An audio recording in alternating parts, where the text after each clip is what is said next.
Hi, I'm John Green. This is Crash Course World History, and today we're going to talk about World War II. Finally, a war with some color film. So here at Crash Course, we try to make history reasonably entertaining, and fortunately, World War II was hilarious, said no one ever.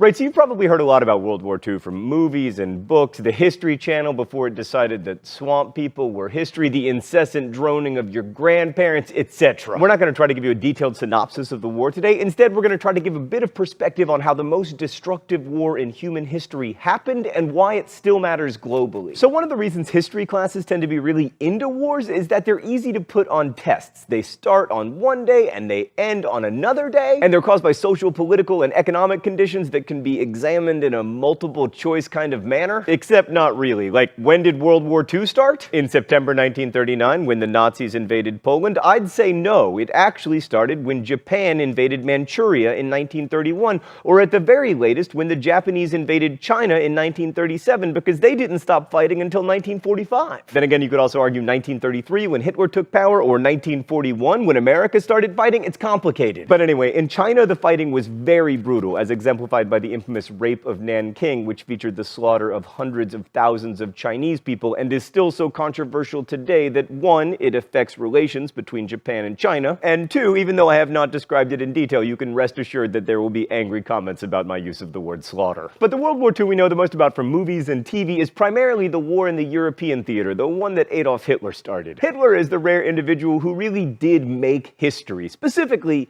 he made it worse. And if he hadn't existed, it's very unlikely that World War II would have ever happened. But he did exist. And after coming to power in 1933 with the standard revolutionary promises to return the homeland to its former glory, infused with quite a bit of paranoia and anti-Semitism, Germany saw rapid remilitarization and eventually, inevitably, war. In the beginning, it was characterized by a new style of combat made possible by the mechanized technology of tanks, airplanes, and especially trucks. This was the Blitzkrieg, a devastating tactic combining quick movement of troops, tanks, and massive use of air power to support infantry movements. And in the very early years of the war, it was extremely effective. The Nazis were able to roll over Poland, Norway, Denmark, the Netherlands, and then all of France, all within about 9 months between the fall of 1939 and the summer of 1940. So after knocking out most of Central Europe, the Nazis set their sights on Great Britain, but they didn't invade the island, choosing instead to attack it with massive airstrikes. I mean, you look at this poster and think, man, the Queen wants me to finish my term paper, so I can do it. But when this poster was first produced in 1939, it was to quell terror in the face of bombardment. The Battle of Britain was a duel between the Royal Air Force and the Luftwaffe, and while the RAF denied the Nazis total control of British airspace, the Nazis were still able to bomb Great Britain over and over again in what's known as the Blitz. Stan, no jokes this time. Yes, the Blitz. Meanwhile, Europeans were also fighting each other in North Africa. The Desert Campaign started in 1940 and lasted through 1942. This is where British General Monty Montgomery outfoxed Erwin the Desert Fox Rommel. It's also the place where Americans first fought Nazis in large numbers. Go to the thought bubble. 1941 was a big year for World War II. First, the Nazis invaded Russia, breaking a non-aggression pact that the two powers had signed in 1939. This hugely escalated the war and also made allies of the most powerful capitalist countries and the most powerful communist one, an alliance that would stand the test of time and never end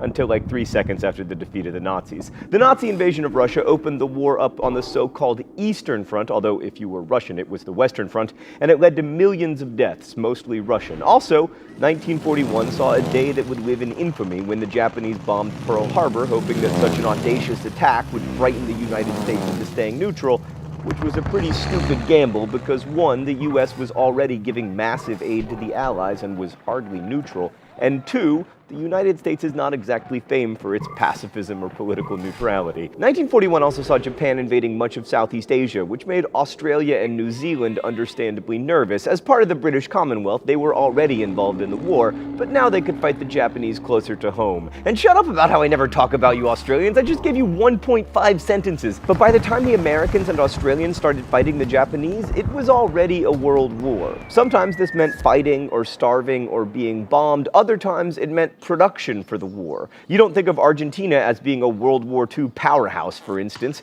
but they were vital to the Allies, supplying 40% of British meat during World War II. Thanks, Thought Bubble. So not to sound jingoistic, but the entry of the US into the war really did change everything, although I doubt the Nazis could have taken Russia regardless. No one conquers Russia in the wintertime, unless you are, wait for it, the Mongols. Okay, we're going to skip most of the big battles of 1942, like the Battle of Midway, which effectively ended Japan's chance of winning the war, and focus on the Battle of Stalingrad. The German attack on Stalingrad, now known as Volgograd because Stalin sucks, was one of the bloodiest battles in the history of war, with more than 2 million dead. The Germans began by dropping more than 1,000 tons of bombs on Stalingrad, and then the Russians responded by hugging the Germans, staying as close to their front lines as possible so that German air support would kill Germans and Russians alike. This kind of worked, although the Germans still took most of the city, but then a Soviet counterattack left the 6th Army of the Nazis completely cut off. And after that, due partly to Hitler's overreaching megalomania and partly to lots of people being scared of him, the 6th Army slowly froze and starved to death before finally surrendering. And of the 91,000 Axis POWs from Stalingrad, only about 6,000 ever returned home. Stalingrad turned the war in Europe, and by 1944, the American strategy of island hopping in the Pacific was taking GIs closer and closer to Japan. Rome was liberated in June by Americans and Canadians, and the successful British, Canadian, and American D-Day invasion of Normandy was the beginning of the end for the Nazis. Oh, it's time for the open letter?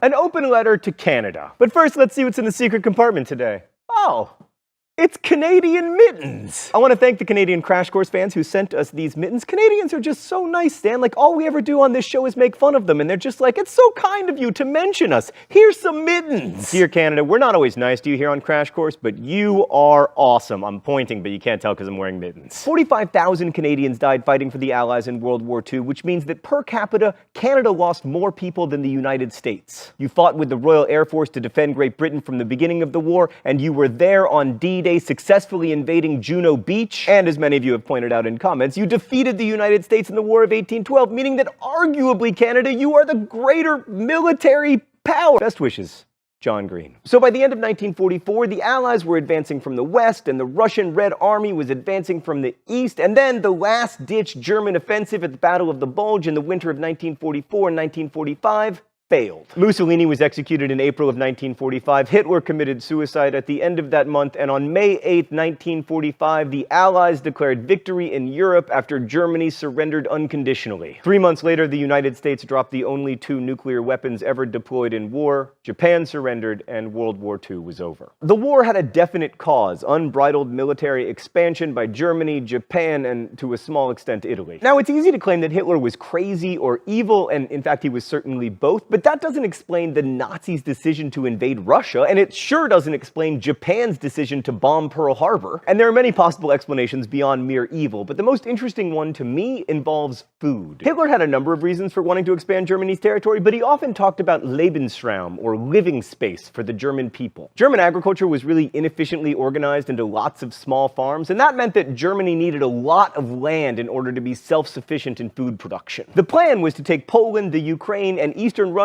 and then resettle that land with lots of Germans so that it could feed German people. This was called the Hunger Plan because the plan called for 20 million people to starve to death. Many would be the Poles, Ukrainians, and Russians who'd previously lived on the land. The rest would be Europe's Jews, who would be worked to death. 6 million Jews were killed by the Nazis, many by starvation, but many through a chillingly planned effort of extermination in death camps. These death camps can be distinguished from concentration camps or labor camps in that their primary purpose was extermination of Jews, Roma people, communists, homosexuals, disabled people, and others that the Nazis deemed unfit. Some historians believe that the Nazis opened the death camps because the Jews weren't dying as fast as the Hunger Plan had intended. This was a sickening plan, but it made a kind of demented sense. Rather than becoming more involved in global trade as the British had, the Germans would feed themselves by taking land and killing the people who'd previously lived there. Similarly, Japan at the beginning of the war was suffering from an acute fear of food shortage because its agricultural sector was having trouble keeping up with population growth. And the Japanese too sought to expand their agricultural holdings by, for instance, resettling farmers in Korea. So while it's tempting to say that World War II was about the Allies fighting for democratic ideals against the totalitarian militaristic imperialism of the fascist Axis powers,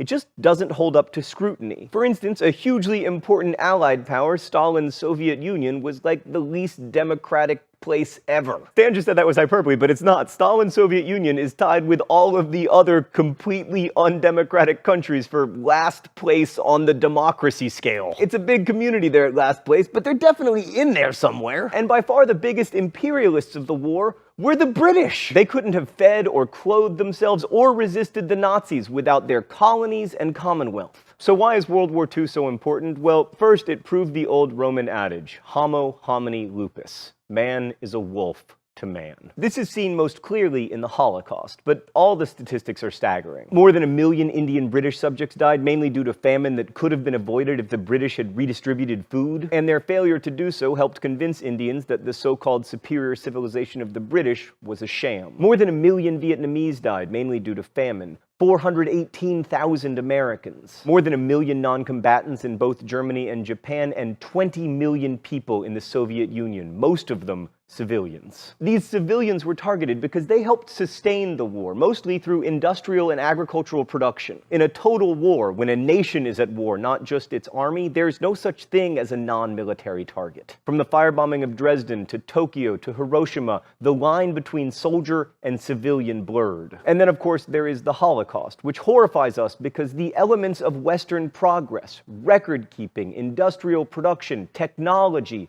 were used to slaughter millions. World War II saw modern industrial nations, which represented the best of the Enlightenment and the scientific revolution, descend into once unimaginable cruelty. And what makes World War II such a historical watershed is that in its wake, all of us, in the West or otherwise, were forced to question whether Western dominance of this planet could or should be considered progress.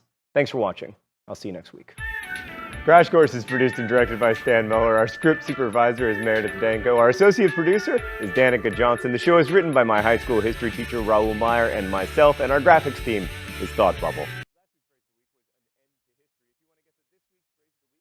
If you enjoy Crash Course, make sure you're subscribed. Thanks for watching, and as we say in my hometown, don't forget to be awesome.